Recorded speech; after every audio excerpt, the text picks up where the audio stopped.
In the early spring of 1992, things began to change in Bosnia, and there were lots of signs that not everything was quite right. But we were either naive or just so happy and just happy with our lives that we really didn't pay much attention to it. And then on 27th of May 1992, everything just changed.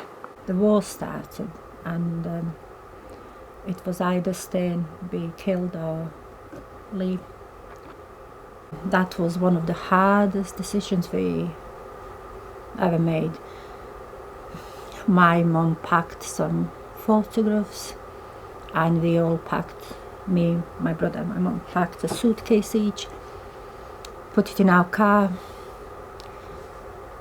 My mom didn't even lock the house, there was no point.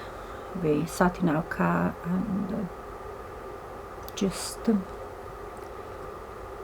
left Bosnia. There were two ways out of Bosnia.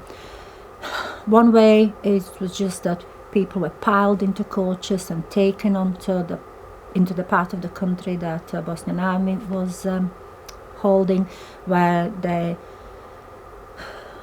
were just in other people's houses, I suppose, and those makeshift refugee camps. And the worst thing, if you went that way, was that many of the coaches never really arrived to their destination, and sometimes up in the mountains they will take men and kill them, and then just send women and children forward onto the safe territory. The other way to go out of Bosnia was if you were lucky enough to have money to pay, and my mom paid a certain amount of money per head for me, my brother and herself. She drove our car, and this policeman was in his car in front of us just to get us across the border. City of Preda, it's only an hour and a half from the border of Croatia, but it cost my mum 3,000 German marks then, just for that journey. And that's when my journey as a refugee really began. It wasn't easy, nobody wanted you. As a refugee, nobody wanted you. We were told in Croatia you can only enter if you are leaving straight away. And we did. We went to Slovenia next, and we stayed there for about, I don't know, a couple of months there as well. Then we went to Germany. I stayed in Germany for a couple more months. Then my husband was, they were saved by Red Cross, and they came into Croatia. So I came back to Croatia, and that's where we met.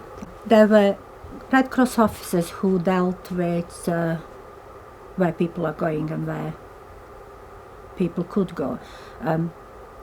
For Bosnian refugees, really, at that time, the whole world opened its doors, and Bosnian refugees could choose any country. My husband went to this lady in the Red Cross office, and he said, I don't know where to go. I don't know where would be best. Please help me. What do you think? And the lady happened to be an English lady.